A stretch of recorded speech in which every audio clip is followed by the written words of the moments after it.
भारत और इजराइल पिछले कुछ समय में एक दूसरे के काफी करीब आए हैं। 90 के दशक से ही भारत और इजराइल के बीच सैन्य संबंध मजबूत होते रहे हैं। पिछले एक दशक के दौरान दोनों देशों के बीच में करीब 670 अरब रुपए का कारोबार हुआ है। वहीं मौजूदा समय में भारत का सालाना करीब 67 अरब से 100 अरब रुपए के सैन्य उत्पाद इजराइल से आयात कर रहा है। दोनों देशों के बीच रिश्ते को मजबूती देने में इजराइल के हथियार बेचने की मंशा भी रही है। इसमें 1999 के कारगिल युद्ध के दौरान इस्तेमाल किए गए लेजर गाइडेड बम और मानव रहित हवाई वाहन शामिल रहे हैं। मुश्किल के समय में भारत के अनुरोध पर इजराइल ने लगातार भारत की मदद की है। भारत और इजराइल की बढ़ती दोस्ती से भारत से बैर रखने वाले कई देशों को दिक्कत हो सकती है। उदाहरण के तौर पर इजराइल ने भारत को missile, anti missile system, UAV, electronic warfare system ऐसी कई अहम तकनीक दी है।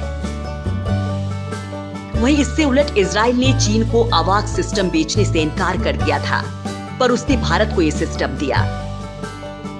इजराइल ने भारत को मई 2009 और मार्च 2010 में Falcon airborne warning and control system यानी अवाक्स दिया था। इस तकनीक को भी इजराइल ने चीन को देने से मना कर दिया था। अब भारतीय वायुसेना को ऐसे 2 और अवाक्स जेट मिलने वाले हैं। सितंबर 2014 में भारत ने इजरायली एरोस्पेस इंडस्ट्री की बराक एक एंटी मिसाइल डिफेंस सिस्टम खरीदने की घोषणा की थी। ये सबसे महत्वपूर्ण समझौते में एक है। वहीं इजरायल एरोस्पेस इंडस्ट्रीज ने भारत के साथ $63 करोड़ का एक बड़ा सौदा किया है। इस सौदे के तहत इजरायली कंपनी भारतीय नौसेना के 4 पोतों के लिए लंबी दूरी की हवाई और मिसाइल रक्षा प्रणाली उपलब्ध करवाएगी। हाल ही में अप्रैल में इजराइल ने भारत के साथ $2 अरब का करार किया है, जिसके तहत वो भारत को मिसाइल रक्षा प्रणाली की आपूर्ति करेगा। ये मिसाइल प्रणाली 70 किलोमीटर के दायरे में एयरक्राफ्ट, मिसाइल और ड्रोन को भी तबाह कर सकती है।